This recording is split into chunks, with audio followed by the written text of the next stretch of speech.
Next, I'd like to welcome graduate and anthropology major, Amelia Gonzalez.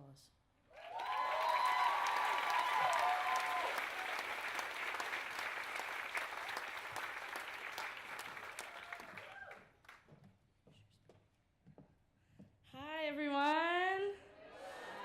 I'm so nervous, I can't really feel my legs. So, I'm going to do my best to share the last 4 years in about 5 minutes.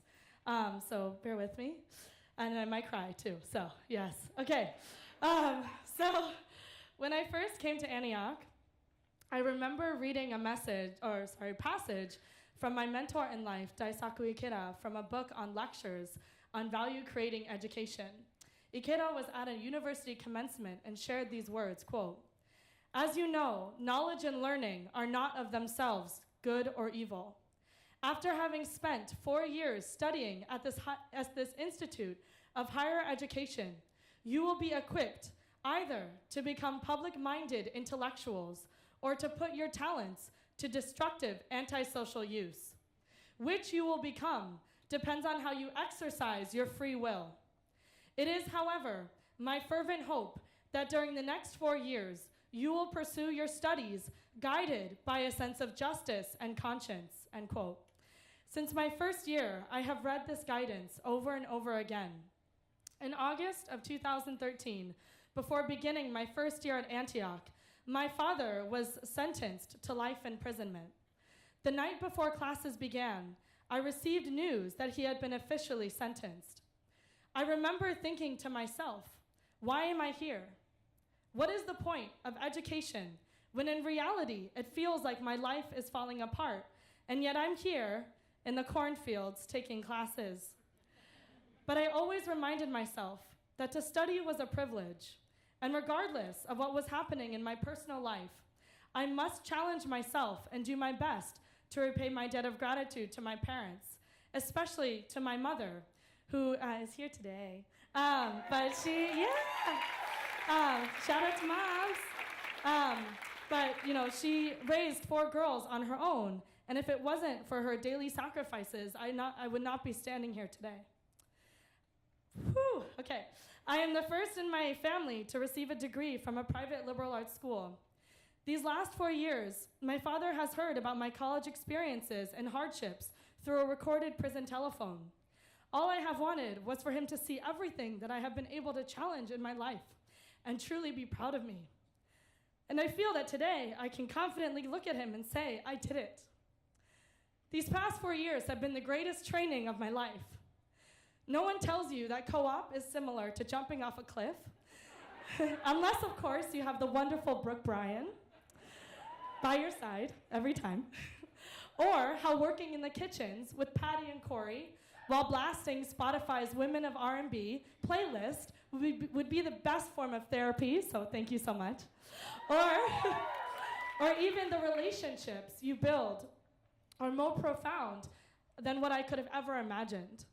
I'll never forget walking into a global seminar to see our weekly lecturer with a baby in his arm and a dull sword, which he later carried around while kindly telling us all that we were not snowflakes or special.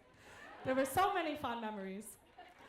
No one believes me when I tell them that I didn't know Antioch was offering full tuition scholarships, but that I had applied because I read about it in colleges that change lives. It wasn't until Admitted Students Weekend that I realized I wasn't as special as I thought. And I know we all sometimes roll our eyes or chuckle at the phrase, "Be ashamed to die until you've won some victory for humanity," not because we are heartless, but rather it can sometimes feel abstract. Like, what does that even look like? To me, all it means is winning in my own life, which just means to never be defeated. To have my father be proud of his daughter for graduating from college. That is a victory for humanity. To go to Dayton Correctional Institute every Friday, to learn with the most amazing women and create the first ever prison newspaper there. To make the best muffins in the kitchen. Even to lay out on the grass for a moment with friends and look up at the stars. And most importantly, Dr. Emily Steinmetz.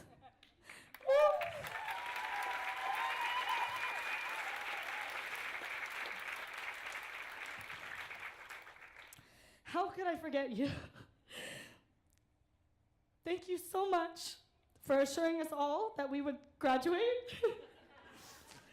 But most of all, helping me become the kind of person who can confidently go into the world knowing that I can accomplish anything. To truly value your own life and others is what it means to win a victory for humanity. And so, Horace Mann, don't worry, I'm not ashamed to die. I have no regrets. From the moment I began classes until now, I have done my best. After graduation, I'll be working at the American Friends Service Committee in New York City with youth whose parents have been or are currently incarcerated, or whose parents are immigrants and have either been detained or awaiting deportation. I will also be helping to develop programs at New York State prisons for people who are currently facing life sentences. Antioch is something that is almost indescribable. Even if you hate it, when someone says they went to Antioch, it doesn't matter which decade, there's a guarantee that you can relate, either on similar problems or the co-op experience, but ultimately, because there's a shared purpose. However you define that purpose in your own life is up to you. But I can confidently say that I am who I am today because of Antioch. And for that, I am forever grateful. Thank you all so much.